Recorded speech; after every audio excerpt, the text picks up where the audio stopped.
छह डाला जी का हम स्वाध्याय कर रहे हैं और पिछली क्लास में हमने जाना था कि जो सम्यक दर्शन है, व्यवहार सम्यक दर्शन है, वो क्या है ना? तो 7 तत्वों का यथार्थ में जैसा कहा गया है, वैसा ही श्रद्धान करना सम्यक दर्शन है।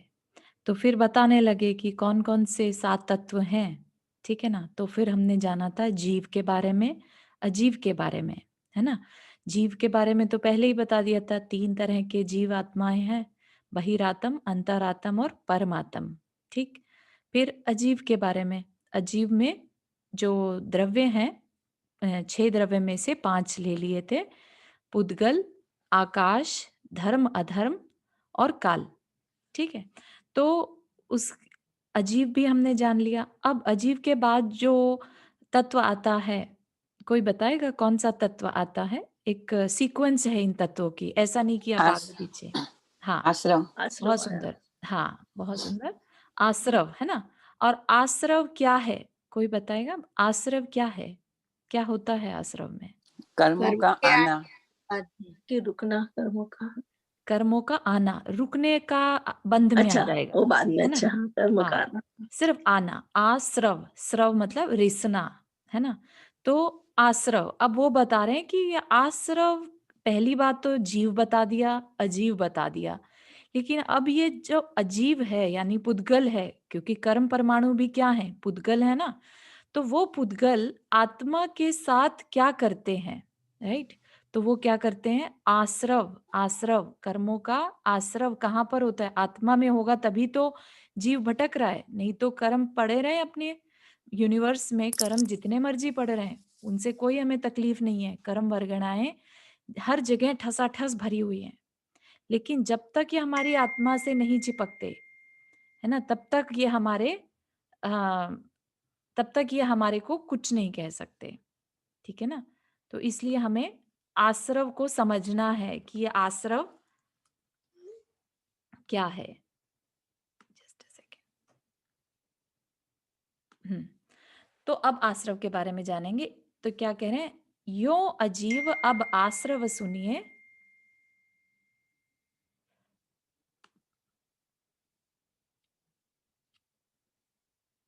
यो अजीब अब आश्रव सुनिए, मनवचकाए त्रियोगा। तो क्या कह रहे हैं कि यो अजीव, अभी जैसा अजीव बताया, अब आश्रव सुनिए, आश्रव के बारे में सुनिए। मनवचकाए त्रियोगा, मन वचन और काय, ये क्या है? 3 योग, तीनों का योग, इनसे आश्रव होता है। और फिर बता दिया आश्रव के कारण क्या हैं, ठीक है? हम या तो मन से कोई कर्म करते हैं, वचन से करते हैं या काय से करते हैं। तो जिनसे कर्म किया जाएगा, उन्हीं से वो ही आश्रव को आने का द्वार माना जाएगा, है ना? तो इसलिए मन वच काय त्रियोगा, इन तीनों के योग से कर्म का आश्रव होता है। और उसके कारण क्या है? किन-किन वजहों से होगा? मिथ्या, अविरत, अरु, कषाय, परमाद। तो अब समझने वाली बात ये है कि हमें ये देखना है कि कर्म परमाणु हमारी तरफ क्यों खींचते हैं, ठीक है? उसमें से मन कारण होगा या वचन कारण होगा या काय कारण होगा। एक कारण या तीनों इकट्ठे भी हो सकते हैं। तो अब कारण में जैसे किसी ने कोई थॉट किया, ठीक है? किसी ने कुदेव को मानने का थॉट किया, ठीक है? अब वो थॉट किस कैटेगरी का हो गया? मिथ्यात्व कैटेगरी का। तो उससे जो कर्म खींचेंगे, उसमें सबसे ज़्यादा परसेंटेज किसका होगा? मिथ्यात्व कर्म का। हमने उस मिथ्यात्व कर्म को अपनी ओर पुल कर लिया, ठीक है? तो इस तरीके से, क्योंकि कर्म वर्गणाएँ हमारे चारों तरफ ठसाठस भरी हुई हैं, और जैसे ही हम मन वचन काय की कोई भी क्रिया करते हैं, हमारी आत्म प्रदेशों में परिस्पंदन होता है, वाइब्रेशन।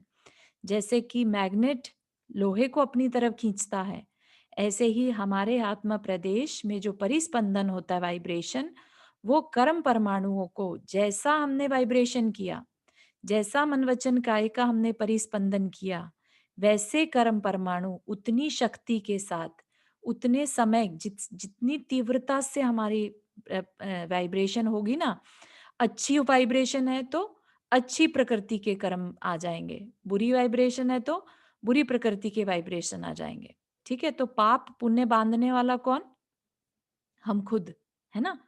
तो अब अगर हमारी लाइफ में कभी तकलीफ का समय आए, तो हमें बिल्कुल भी दूसरे की तरफ नहीं देखना कि उसने ऐसा कह दिया या उसकी वजह से मैं दुखी हूँ।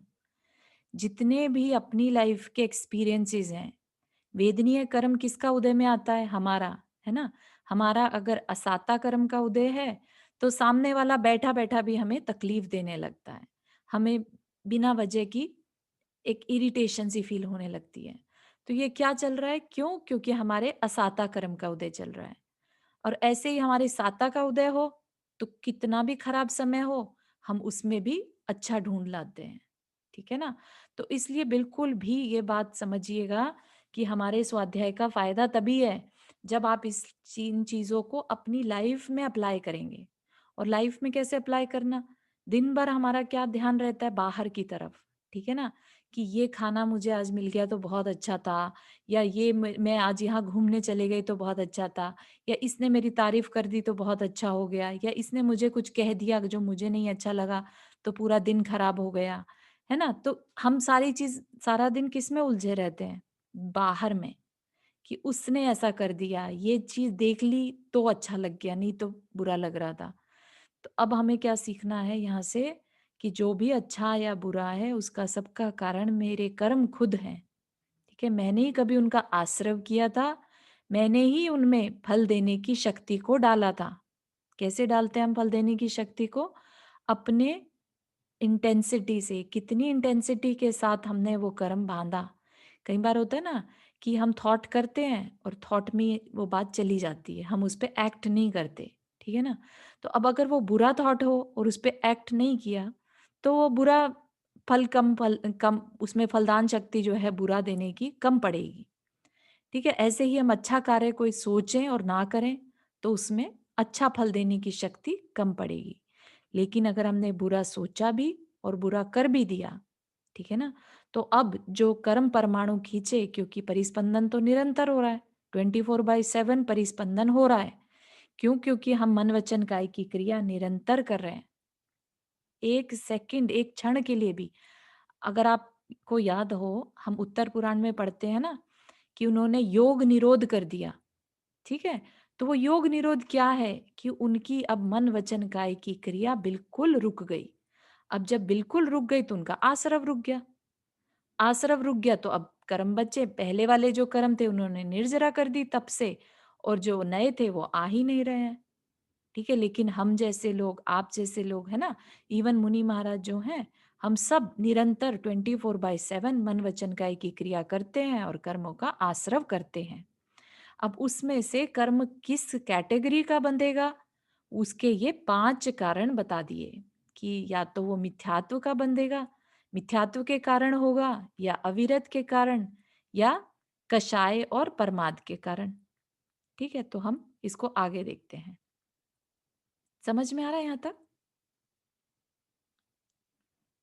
है ना? इसको आप बिल्कुल भी शास्त्र समझ के नहीं पढ़िएगा, इसको अपने डे टू डे में अप्लाई करना है हमें।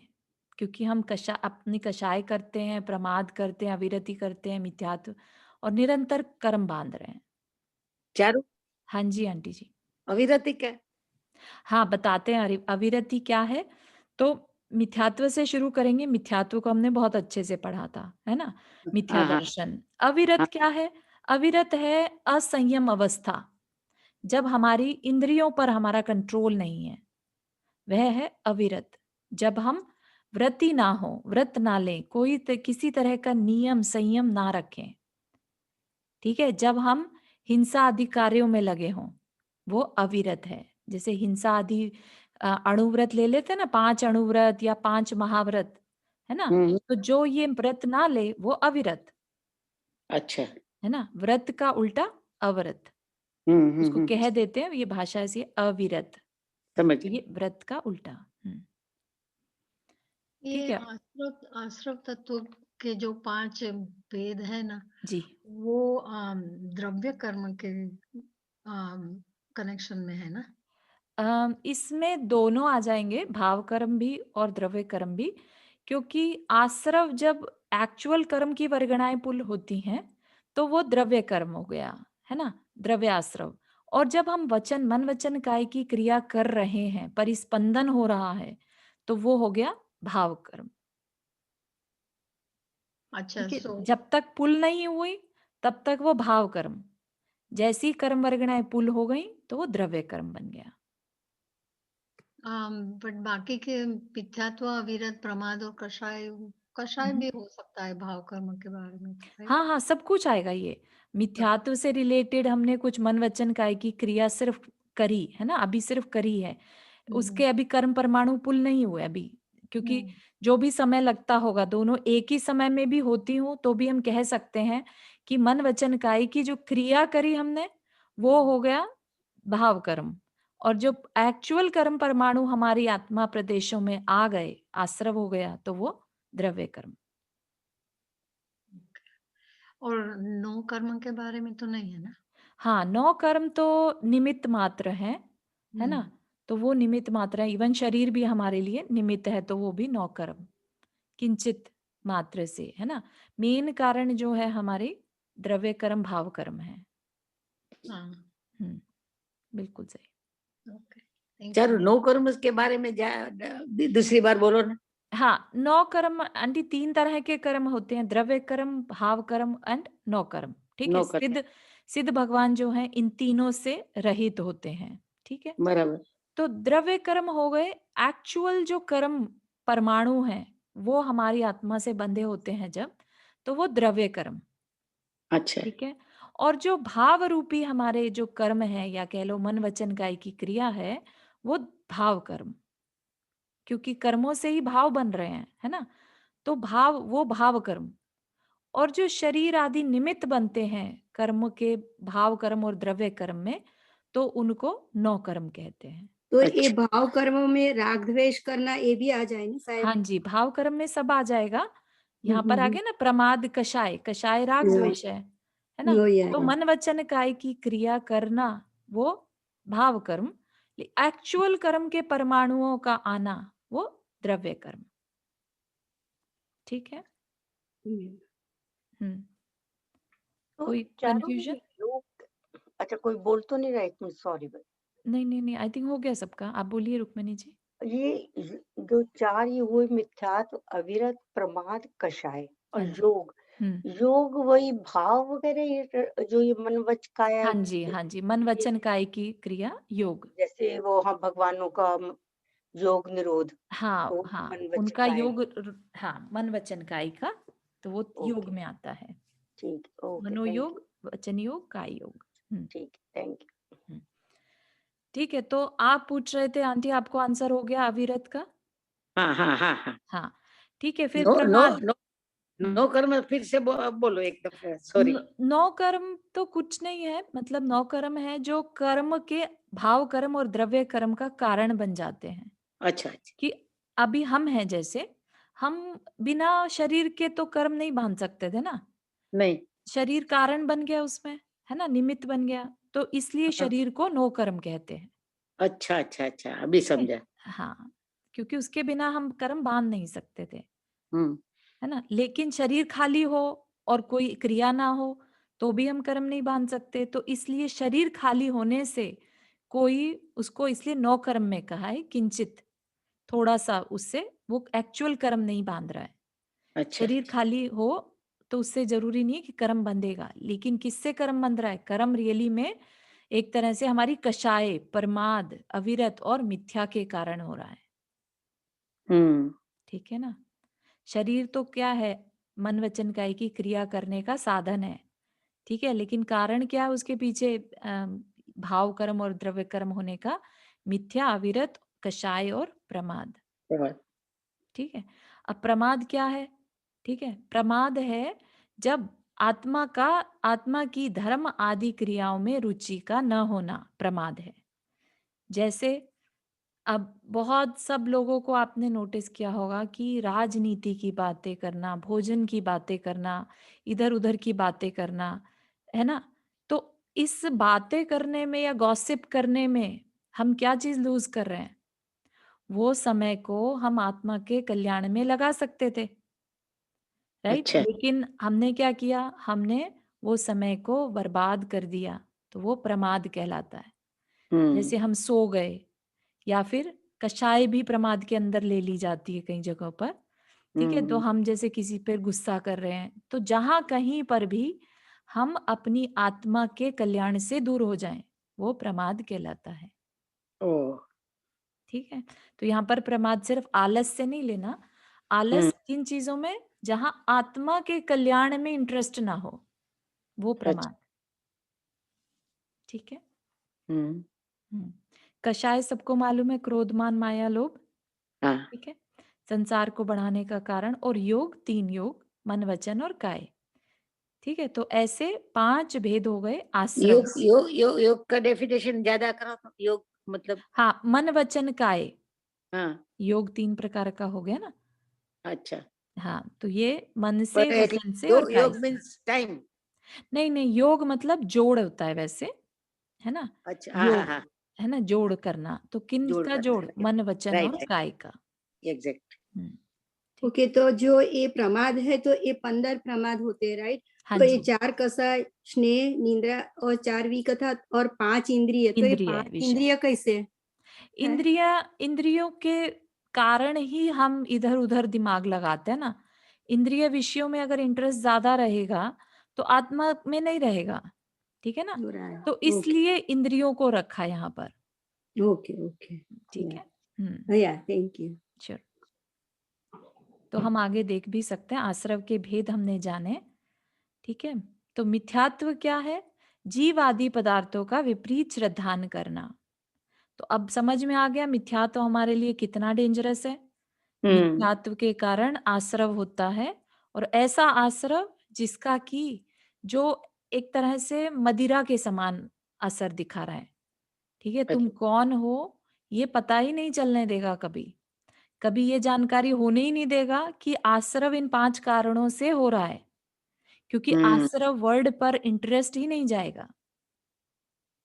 ठीक है ना? इसीलिए बोला कि 7 तत्वों का श्रद्धान करना सम्यक दर्शन है। सोचिए अब क्यों कहा होगा, कितना इजी चीज है 7 तत्व का श्रद्धान करना। फिर इतना सम्यक दर्शन को इतना मुश्किल क्यों कहते हैं? क्योंकि 7 तत्वों का वास्तव में श्रद्धान करना, उस तक पहुंचने में जो आपने एफर्ट लगाए, ठीक है ना, अपनी आत्मा के कल्याण के लिए आप जो एफर्ट लगा रहे हैं, वो हुँ, हर किसी के बस का नहीं है। आप सोच रहे हैं आज यहाँ पर कितने पार्टिसिपेंट्स हैं? ये दिखाई दे रहे हैं अपने को? 13 पार्टिसिपेंट्स हैं, राइट? तो कितने लोग हैं यहाँ पर? कितनी फैमिलीज, इवन जैन फैमिलीज बहुत सारी हैं। लेकिन कौन कितना सोच पाता है अपनी आत्मा के कल्याण के लिए? इसलिए सम्यक दर्शन को मुश्किल कहा। तो जो करना चाहता है उसके लिए मुश्किल नहीं है, लेकिन ऐसे भाव बनना ही बहुत मुश्किल है कि मैं अमेरिका जैसी जगह में रहकर अब मैं अपने दिन का 1 घंटा ये समझने में लगाऊं कि मेरी आत्मा के लिए क्या अच्छा है। जब आप वो समझ जाएंगे, उस पे बार बार चिंतन करेंगे, तो बस हो गया सम्यक दर्शन। हुँ, ठीक है ना? तो इस वजह से ये जानना हमारे को बहुत जरूरी है। मिथ्या तो हमारा सबसे बड़ा शत्रु है। फिर अविरति, प्राणी और इंद्रिय असंयम का भाव। प्राणी में आ जाएंगे जो हम हिंसा आदि, 5 स्थावर और 1 त्रस, है ना? उनका जो, उनकी जो विराधना होती है, एक तरह से हिंसा कह लीजिए। और इंद्रिय असंयम, इंद्रिय, 5 इंद्रियों में जो असंयम का भाव है वो अविरति है। प्रमाद क्या है? हितकारी कार्यों में उत्साह का नहीं होना। हितकारी किसके लिए हितकारी? आत्मा के लिए हितकारी। फिर कषाय, जो आत्मा को कसे अर्थात दुख दे। कषाय से सिर्फ आत्मा को दुख पहुंचता है और कुछ नहीं। योग, काय, वचन और मन की क्रिया। अब 5 तरह के मिथ्यात्व के भेद हैं, तो वो समझ लेते हैं थोड़ा सा। विपरीत, विपरीत मतलब जैसा आपको, जैसे अभी अभी हमने समझा जीव के बारे में, अजीव के बारे में, है ना, आश्रव। तो क्या मिथ्यात्व होगा तो क्या करेगा वो? बहुत तीव्र मिथ्यात्व का उदय होगा, तो कहेगा कि नहीं, जीव जिसे तुम जीव कहते हो ना, वो तो अजीव है, और जो अजीब है वो जीव है, ऐसा कुछ भी उल्टा मानना। ठीक है? तो वो विपरीत मान्यता रखता है। जैसे देह को आत्मा मानना। फिर एकांत, मतलब ये क्या कह रहे हैं? देखो, मिथ्यात्व के 5 भेद हैं। तो मिथ्यात्व क्या है? मिथ्यात्व भी एक तरह का विचार है, ठीक है ना? तो किस तरह के विचार करने से मिथ्यात्व बनता है? एक तो हमने देख लिया कि अगर पदार्थों को, तत्वों का जैसा स्वरूप बताया है उससे उल्टा मानना, ठीक है ना? मानेंगे, कहाँ मानेगा? मन में ही तो मानेगा ना, विचार में मानेगा पहले, फिर क्रिया में आएगा उसके। तो अंदर में ऐसा मानना कि देह देह को आत्मा मानना, तो ये विपरीत थॉट्स हो गए। फिर एकांत, कि किसी भी वस्तु, किसी भी बात को एक तरफ से ही देखना वाला भी मिथ्यात्व का बंद करता रहता है, ठीक है? जैसे जीव को नित्य ही मानना, अनित्य नहीं। अब जो अपेक्षा लगा के बात करता है वो अनेकांतवाद है, राइट?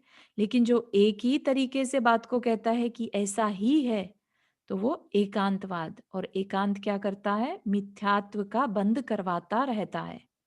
तो जहां कहीं भी आप ये सुने कोई ये कह रहा है ऐसा ही है, तो वो इसका मतलब मिथ्यात्व का बंद कर रहा है। जो कहे कि नहीं, इस अपेक्षा से ये ऐसा है और इस अपेक्षा से ऐसा है, ठीक है ना? हर वस्तु के अनेक अंत हैं, अनेक गुण धर्म हैं। तो फिर हम एक तरफ से बात कैसे कह सकते हैं किसी भी चीज के लिए, है ना? एक स्त्री अपने पति की अपेक्षा से पत्नी है, बच्चे की अपेक्षा से माता है, पिता की अपेक्षा से पुत्री है। हम कैसे कह दें कि वो सिर्फ माता ही है ना? तो इसलिए इसको ब्रॉडर विजन भी कहते हैं। ब्रॉडर विजन रख के हर चीज में अनेकांत लगाना, तो उससे फिर हमारा मिथ्यात्व का बंध रुक जाएगा। पर उसमें विपरीत बात कहे तो भी हमें मानना है, नहीं ना? क्या चीज? सॉरी। उसमें विपरीत बात कहे, हाँ जी, हाँ, विपरीत तो हमें मानना ही नहीं है ना? जैसा पदार्थों का बताया है हमें वैसा ही मानना है, तो वो तो बिल्कुल हमें मानना है। एकांत से तब होगा जब हम ये कहें कि सामने वाला गलत ही है, ठीक है?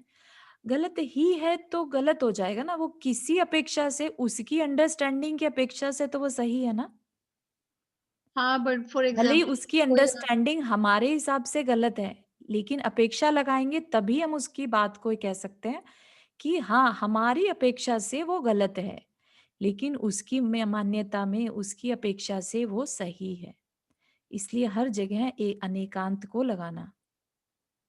बट कोई फॉर एग्जाम्पल बोल दे कि अम, अर्धकाल चक्र में 25 तीर्थंकर होते हैं, जी। तो वो तो विपरीत बात हुई ना? तत्व से रिलेटेड बात को विपरीत में है।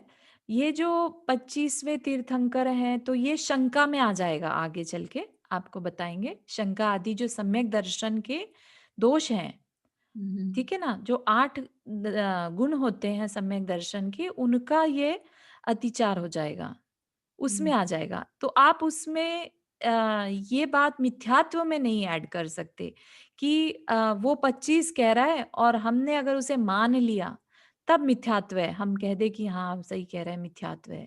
क्यों मिथ्यात्व हो गया हमारे लिए ये? क्योंकि आगम में कहीं पर भी 25 नहीं बताए। और अगर हम ये कह दें कि हाँ 25 होते हैं, तो फिर यस यू आर राइट, कि फिर विपरीत आ जाएगा कि जो ऐसा आगम में बताया है वैसा आगे शायद इसमें है भी। ये देखिए ना, संशय में है ना, संशय में आ जाएगा वो मिथ्यात्व की कैटेगरी में। Okay, thank you. चल, हाँ, रुक्मणी जी आपने हाथ रेस किया। हाँ, चारू, ये जो जीव बताया है, इसको आत्मा से लेंगे या सिंपल ऐसे जीव जो हैं? कौन सा जैसे जीव बताया? जैसे कहाँ ये पर? अभी बताया ना, जैसे जीव को नित्य ही मानना, नित्य अच्छा नहीं। अच्छा, हाँ हाँ हाँ हाँ तो ये हाँ। जीव को हाँ, तो आत्मा। वही बात है ना कि अपेक्षा क्या है यहाँ पर, है ना? आत्मा की अपेक्षा से जीव नित्य है, राइट? अच्छा, लेकिन शरीर की अपेक्षा से अनित्य अनित्य है, ठीक है है। ना? और कोई कह दे नित्य ही है, तो वो गड़बड़ हो हाँ, जाएगी, ठीक है, है ठीक ना? तो हर जगह अपेक्षा लगाना। ठीक ठीक है। फिर कुदेव, हमने जो पढ़े थे, कुदेव, कुगुरु और कुधर्म, उनमें विनय रखना। अच्छा, अब विनय का सबको समझ में आया? विनय कैसे मिथ्यात्व का कारण बन जाएगी? कि अगर हम कुदेव की विनय करते हैं कि हाँ, जैसे ये हैं, बहुत अच्छे हैं, है ना? हमसे तो अच्छे हैं, हमें इनके जैसा अगर हम बन जाएँ तो क्या बुराई है इसमें? तो वो क्या आ जाएगा? मिथ्यात्व में आ जाएगा। मिथ्यात्व में क्यों आ जाएगा? क्योंकि जो सामने हमें कुदेव दिख रहे हैं, उन्होंने अभी तक अपनी आत्मा का कल्याण नहीं किया और आज अगर हम उन्हें कहें कि हम उनके जैसे बन जाएँ, तो अपनी आत्मा का तो हम नुकसान ही कर रहे हैं ना। तो वो मिथ्यात्व का बंध होने लगता है हमें। तो अंदर से कभी ये नहीं सोचिए कि चलो इनके जैसा तो बन लो पहले, है ना? कई लोगों को मैंने कहते सुना है कि हमसे तो अच्छे हैं, हम एटलीस्ट यहाँ तक तो पहुँचे, तो वो गड़बड़ हो जाएगी। ठीक है ना? तो अपना मोक्ष का जो क्लैरिटी है वो अपने को रहनी चाहिए। जो हमारे देव हैं, सच्चे देव शास्त्र गुरु की पहचान हमें हमेशा रहनी चाहिए। ठीक है? तो उनमें हमारी अंदर से विनय नहीं होनी चाहिए, अंदर से विनय। बाहर से लौकिक विनय आप दिखा रहे हैं, जय जिनेंद्र बोल रहे हैं, सिर झुका रहे हैं, दैट्स ओके। लौकिक विनय कर सकते हैं, लेकिन मोक्ष विनय नहीं होनी चाहिए। मोक्ष विनय हुई तो मिथ्यात्व की कैटेगरी में आ जाएगा। ठीक है? फिर संचय, ये विनय में किसी को कोई डाउट तो नहीं है? संचय, जिसमें तत्व का निश्चय नहीं है, ऐसे संचय ज्ञान से संबंध रखने वाला श्रद्धान, जैसे जीव अमूर्तिक है या मूर्तिक है, ऐसा संचय रूप मानना। संचय मतलब कि आगम में जो बात कही है, शास्त्र में जो बात कही है, जिनेंद्र देव ने जो बात कही है, उसमें संचय रखना कि ये वाकई में समोशरण ऐसा होता है कि नहीं होता है, राइट? कोई भी बात जो हमने जानी, राइट, कि तीर्थंकर 24 ही होते हैं कि 25 भी हो सकते हैं, तो ये संशय जो है ये मिथ्यात्व का बंद कराने वाला है। ठीक है? तो हमें कहीं पर संचय नहीं रखना। नहीं समझ में आ रही बात वो एक अलग बात है, ठीक है ना? संचय नहीं रखना कि हाँ, मुझे आज बात समझ में नहीं आ रही है, मेरा ज्ञान छोटा है, तो मुझे अभी नहीं समझ में आ रही है, जैसा कहा है मैं वैसा ही मानता हूँ। लेकिन हम संचय रखें कि ये सही भी है कि नहीं है। बाकी के दूसरे के शास्त्र में तो ऐसी बात ऐसे कही नहीं, तो क्या पता हमारा शास्त्र सच के साथ शास्त्र हमारे तक पहुंच रहे हैं कि नहीं पहुंच रहे हैं, राइट? तो इस तरह का संचय नहीं रखना। ऐसा रखेंगे तो अपना ही नुकसान होगा। फिर अज्ञान, हित शंका अहित करना, की शंका करना हो गया ना, शंका नहीं शंका, करना। हाँ जी, हाँ हाँ। जी। ये आगे चल के सम्यक दर्शन के दोष में भी आ जाएगा।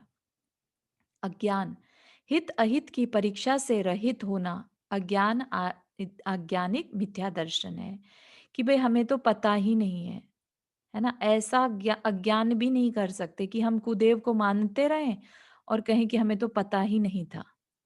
तो ना पता होने से ये नहीं है कि फिर हमें मिथ्यात्व का बंध नहीं होगा।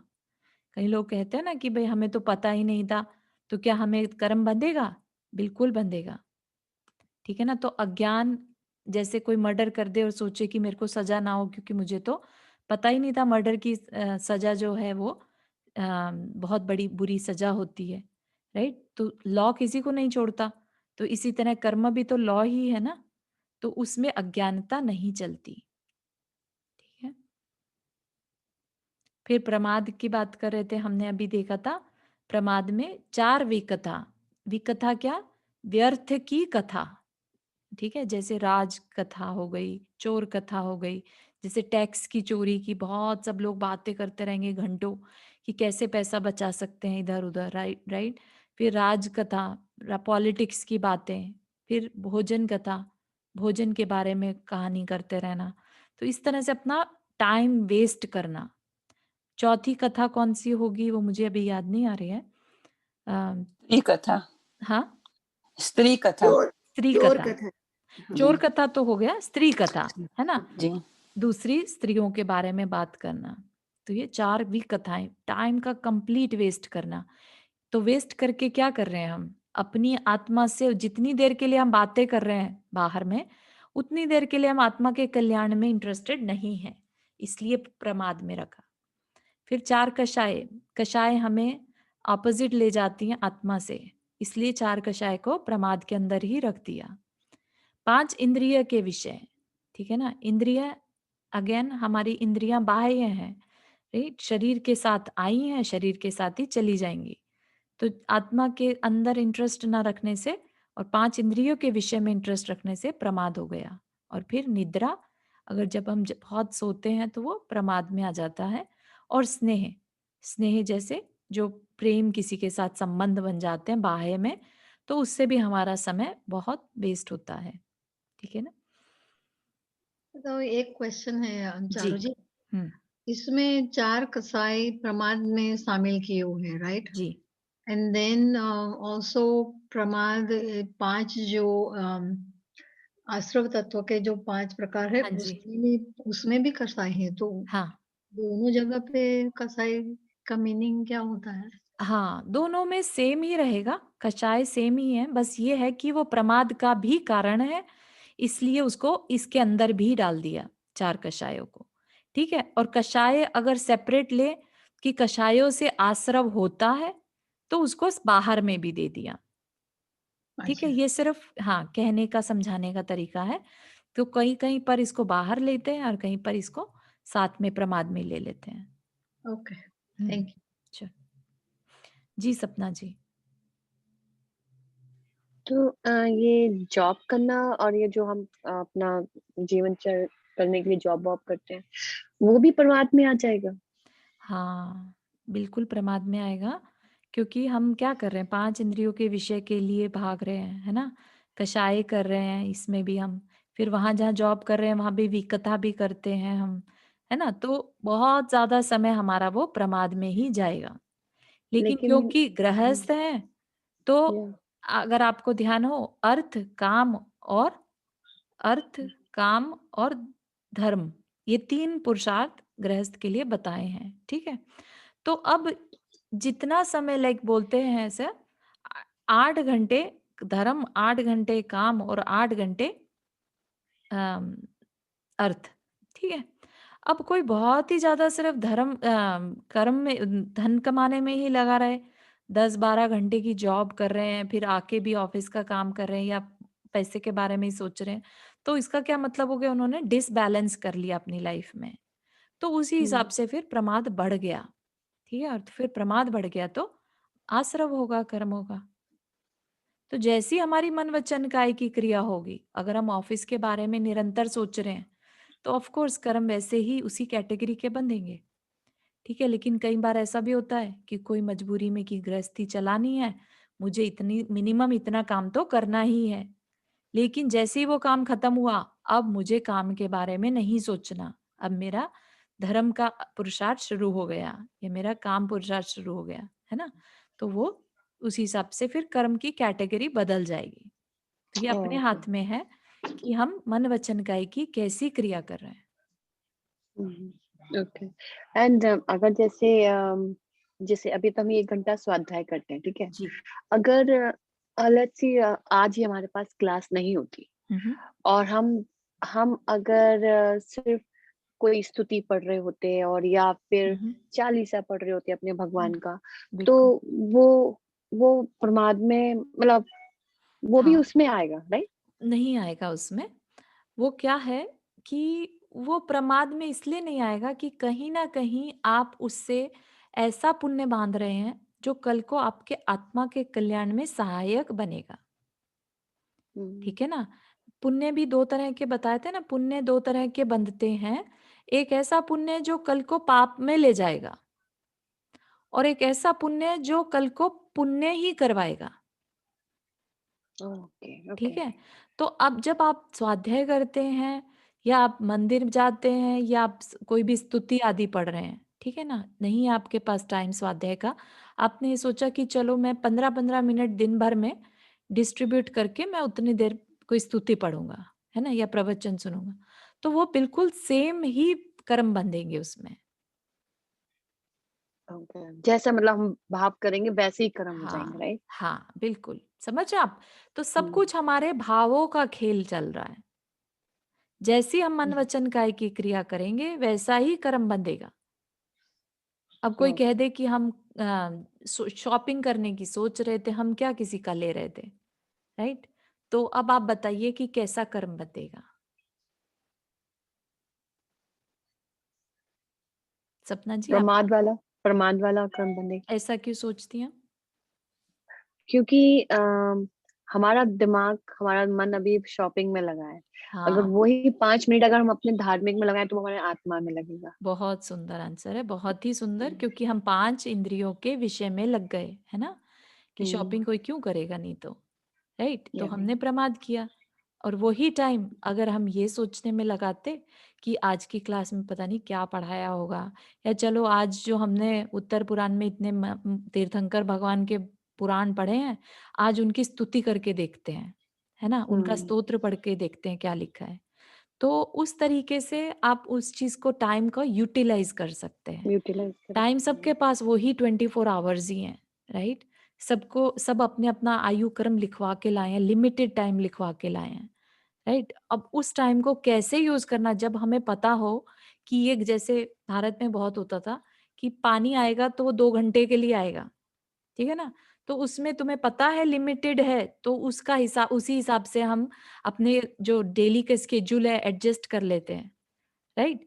तो इसी तरह से लाइफ में भी जब हमें पता है हमारा समय लिमिटेड है, तो फिर हमें जहां तक बन पड़े अपने समय का सदुपयोग करने के लिए मेहनत करनी चाहिए।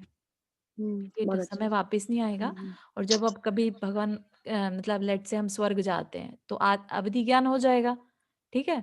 अवधि ज्ञान से जानेंगे कि अच्छा, मैं सपना की पर्याय में थी और मैं थोड़ा और पुरुषार्थ कर लेती तो शायद और ऊपर के देवों में मेरा स्थान बन जाता, राइट? ताकि मैं अपना कल्याण कर पाती, हम्म, राइट? क्योंकि वहां पर तो तप हो नहीं सकता, है ना? तो फिर क्या करेंगे? फिर पछताना फील आएगा कि काश थोड़ा सा और पढ़ लेती, थोड़ा और समझ लेती।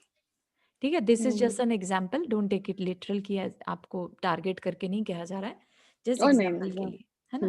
ओके, ठीक है, समझ आया? या थैंक यू। श्योर।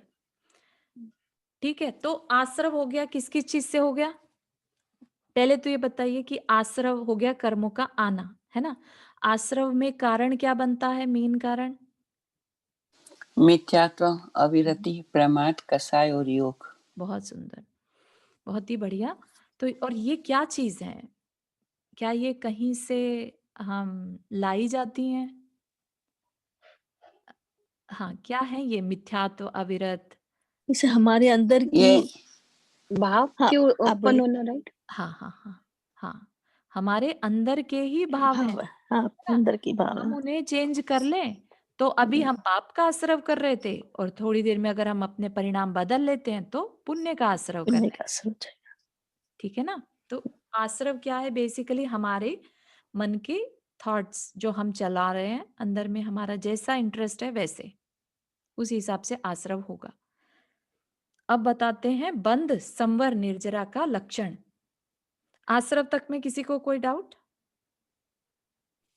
मेरा एक क्वेश्चन है कि आपने बताया ना कि 8 8 घंटा धर्म, हाँ 8 जी, घंटा अर्थ और 8 घंटा काम। तो हाँ जी। जो सपोज लाइक ये 8 घंटा धर्म किया हम्म, और 8 घंटे में काम किया तो अर्थ जो भी किया, हाँ तो हाँ जो पहले वाले जो बंध जो हो गया धर्म के बारे में, तो हाँ। जो अगेन ये जो हुआ, तो ये क्या ज्यादा लाइक ये हो जाता है कि बंद पड़ जाता है उसमें अर्थ और काम में। अम, मैं आपके प्रश्न को समझने की कोशिश करती हूँ। आपने बोला कि धर्म करने के बाद अगर हम कर्म काम पुरुषार्थ कर रहे हैं, ठीक है ना? हाँ तो हाँ। उसमें जो पहले धर्म से जो हमारे कर्म बंधे, राइट? अब काम से जो हम कर्म बांध रहे हैं, राइट। राइट? उनमें कुछ डिफरेंस आ जाएगा, हाँ राइट? हाँ तो हाँ हर मिनट के, हर सेकंड के हमारे मन वचन काया की क्रिया से निरंतर कर्म बंध रहे हैं, ठीक है हाँ। ना? जब धर्म कर रहे थे तब धर्म के हिसाब से कर्म का आश्रव हो रहा था, और जब हम काम पुरुषार्थ कर रहे हैं तो काम पुरुषार्थ के यानी कि प्रमाद के हिसाब से हमारे कर्म बंध रहे हैं, ठीक है? और सबके सब जाकर सत्ता में बैठ रहे हैं, वो सबके सत्ता में बैठे हो या हाँ, सत्ता में जाके हाँ बैठ जाएंगे, ठीक है ना? अब हाँ अगर हम चाहते हैं कि वो सत्ता में ना बैठे, बैठ गए हैं, गलती से हमने बांध लिए थे, तो फिर हम क्या करेंगे? निर्जरा, तपस्या करनी पड़ेगी उसके लिए, संयम रखना पड़ेगा। तो उससे क्या होगा, जो सत्ता में बैठे हुए कर्म थे वो असमय आकर खत्म हो जाएंगे, ओके, आपकी ओके, आत्मा का साथ छोड़ देंगे। समझ गई। या ठीक है। बहुत बढ़िया, थैंक यू। चलो ठीक है। तो यहाँ पर बंद, संवर और निर्जरा का लक्षण क्या कह रहे हैं, ये ही आत्म को दुख कारण, ताते इनको तजिए, जीव प्रदेश बंधे विधि सो बंधन कभू न सजिए। तो यहाँ पर कह रहे हैं यह मिथ्यात्व आदि ही, ये ही है ना, ये ही मतलब यह मिथ्यात्व आदि ही जो अभी आश्रव के कारण बताए हैं, आत्म को दुख कारण, आत्मा को दुख देने वाले हैं। क्योंकि आश्रव होगा तो कर्म आएंगे अंदर, राइट, और कर्म ही हमारे दुखों का कारण है। तो आश्रव को दुख का कारण बता दिया। ये ही आत्म को दुख कारण, ताते इनको तजिए, ताते मतलब इसलिए, इनको तजिए छोड़ दो, आश्रव मत करो। और आश्रव मत करो मतलब कि आश्रव को करने वाले जो थॉट्स हैं उनको मत करो, प्रमाद मत करो, कषाय मत करो, है ना, मिथ्यात्व मत करो। ठीक है ना, समझ में आ रही है। तो इनको तजिए मतलब ऐसा नहीं है कि कुछ उठाकर कहीं डोनेट करके आना है, अपने को, अपने सिर्फ विचारों को बदलना है, विचारों को दिशा देनी है। ठीक है। जीव प्रदेश, आत्मा के प्रदेश को बंधे विधि, विधि मतलब कर्म, है ना, बंधे विधि सो, बंधे विधि सो, यहाँ पर बता रहे कर्मों का, कर्मों जो है जीव प्रदेश, जीव के साथ, आत्मा के प्रदेशों के साथ कर्म बंध जाते हैं। बंधन कबहु न सजिए, इसलिए बंध भी हमें नहीं करना चाहिए, क्योंकि आश्रव हुआ तो बंध भी होगा, राइट। तो इसलिए बोल रहे हैं कि बंधन भी हमें तजना है, कभी न सजिए, नहीं करना चाहिए। ठीक है। तो ये 2 लाइंस बाद में पढ़ेंगे, पहले ये 2 लाइन का समझ लेते हैं। ठीक है।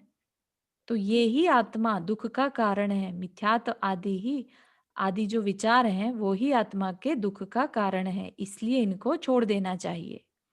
आत्मा के प्रदेशों का कर्मों से बंधना तो बंध कहलाता है, इसलिए कभी नहीं करना चाहिए। ठीक है। और बंध जब होता है वो कारण क्या है उसमें, हमारी कषाय मेन कारण है। जिस तरह के भावों से हमने वो कर्म किया, उसी कैटेगरी का, उसी स्थिति का कर्म हमारी आत्मा से बंध जाएगा। स्थिति का मतलब होता है उतने समय के लिए। जैसे किसी ने बहुत इंटेंसिटी के साथ कोई कर्म किया, तो जितनी ज्यादा इंटेंसिटी होगी उतना लंबे समय के लिए वो कर्म बंधेगा, चाहे वो पुण्य कर्म हो, चाहे वो पाप कर्म हो। ठीक है ना। तो इसलिए कहते हैं ना, समता रखो, समता रखो, कॉन्स्टेंटली बोलते हैं समता रखो। क्या होता है समता में, हमारी इंटेंसिटी बहुत ज्यादा नहीं होने पाती, लाभ और अलाभ में, सुख और दुख में इंटेंसिटी बहुत ज्यादा, ना तो दुख में दुखी हो, ना सुख में सुख मानो। ठीक है ना, क्योंकि सुख और दुख दोनों ही कर्मों की वजह से हो रहे हैं। और अगर हम उसमें बहुत ज्यादा इंटेंसिटी दिखाएंगे तो फिर आगे कर्म बंधेंगे। इसलिए बार बार बोलते हैं कि समता धारण करो। ठीक है ना। तो इसलिए समता अपने लिए बहुत इंपॉर्टेंट चीज है। समता से क्या होगा, इंटेंसिटी कम हो जाती है बंधने की। यहाँ तक किसी को कोई क्वेश्चन? फिर अगली 2 लाइंस शुरू हो रही हैं, which we will do in the tomorrow.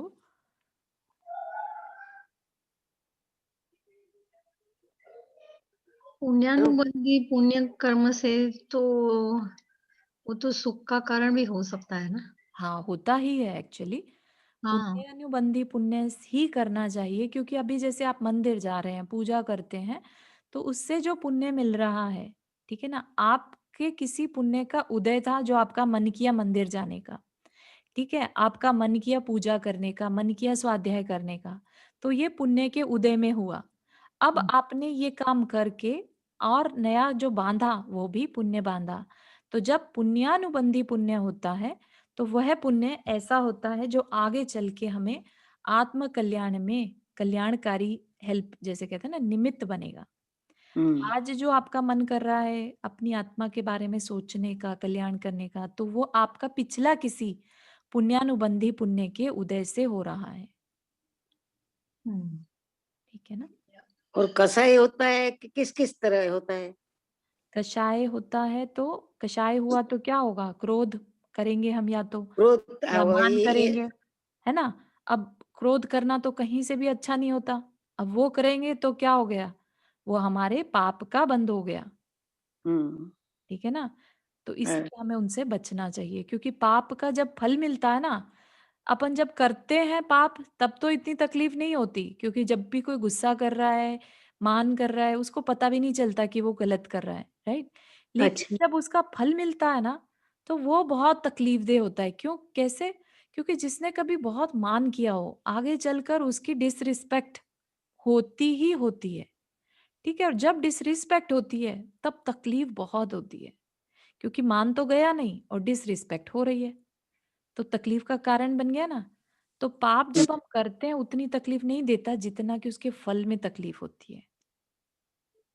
ठीक है ना? तो इसलिए अपने जितने भी मन वचन काय की क्रियाएं हैं, जो भी हमारे मन में विचार आते हैं, उस पे एक बार को अपने को सोचना चाहिए कि ये मैं मान तो नहीं कर रहा हूँ बहुत ज्यादा, ये मैं क्रोध का परिणाम तो नहीं कर रहा हूँ।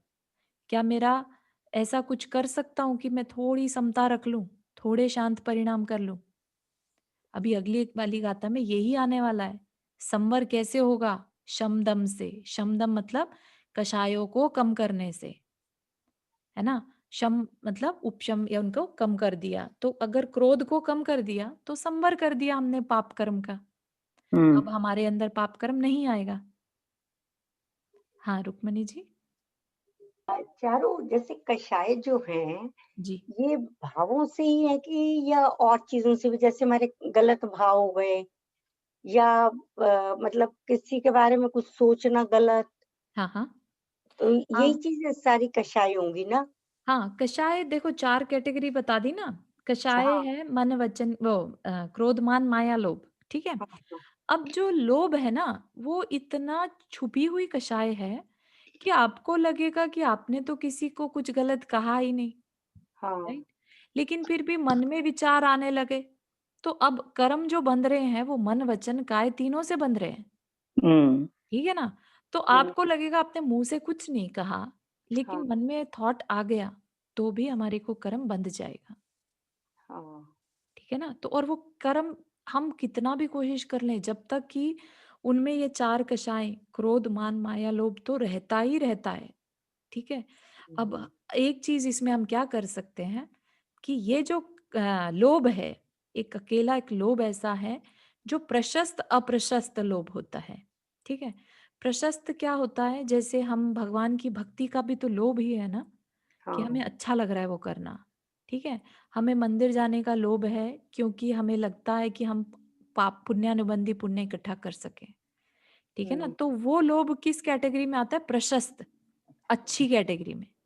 क्योंकि ठीक है, अगर वो नहीं होगा तो फिर अगर हम ये कह दें कि हर तरह से कषाय बुरी ही है, तो फिर जाएँ कहाँ? मन हम्म, वचन काया से तो हम हमेशा कषाय ही कर रहे हैं, है ना? ठीक है, तो इसलिए लोभ को 2 कैटेगरी में दे दिया, प्रशस्त और अप्रशस्त। अप्रशस्त में आ जाएगा हमारी इंद्रियों का लोभ, कि हमें कुछ अच्छा खाने-पीने का चाहिए या पहनने का चाहिए, तो हम उसी के बारे में सोच रहे हैं, कैसे पाऊँ? इसको कैसे मिल जाए मुझे बस, है ना? ठीक, तो ऐसा है। बहुत सुंदर, ठीक, थैंक यू। श्योर। आत्म प्रदेश क्यों बोलते हैं? जैसे इसके पहले वाले में था ना, जैसे आत्म प्रदेश में आकर हाँ, आत्म प्रदेश इसलिए कहते हैं क्योंकि इसके आत पहले वाले में था जीव जो है ना, ठीक है? आत्मा के प्रदेशों जीव को कर्म। हाँ? हाँ, जीव जो है वो हाँ, एक कंप्लीट एक कह लीजिए कि एक तत्व है, राइट? एक हाँ, स्ट्रक्चर है, ठीक है? तो उसको जो डिफाइन किया है वो प्रदेश से किया है, ठीक है? आत्मा जो है, जीव जो है, हाँ, ठीक है? उसका स्ट्रक्चर है एक, हाँ, साइज़ है। जैसे अभी हम जितना शरीर रखते हैं ना, उतना ही आत्मा का साइज़ है इस टाइम। ठीक है? ओके। तो अब उस साइज़ को क्या कहेंगे? कुछ तो कहना पड़ेगा ना। तो वो क्या कहलाता है? प्रदेश, आत्म प्रदेश। अच्छा, ये ठीक है? सब जगह आता है इसलिए मैं पूछी। हाँ, तो कर्म जब बंधते हैं तो वो कंप्लीट आत्मा में बंधते हैं। ऐसा नहीं कि पैर में बंध के, सिर में बंध के। कई लोग सोचते हैं कि आत्मा जो है वो ब्रेन में रहता है, सिर में रहता है, यू नो, हाँ जबकि हाँ आत्मा प्रदेश पूरे शरीर में रहते हैं। ओके हाँ थैंक यू चलिए, जिनवानी स्तुति कर लेते हैं। टाइम पता ही नहीं लगता। अच्छा है। जल्दी खत्म हो जाता पता ही नहीं चलता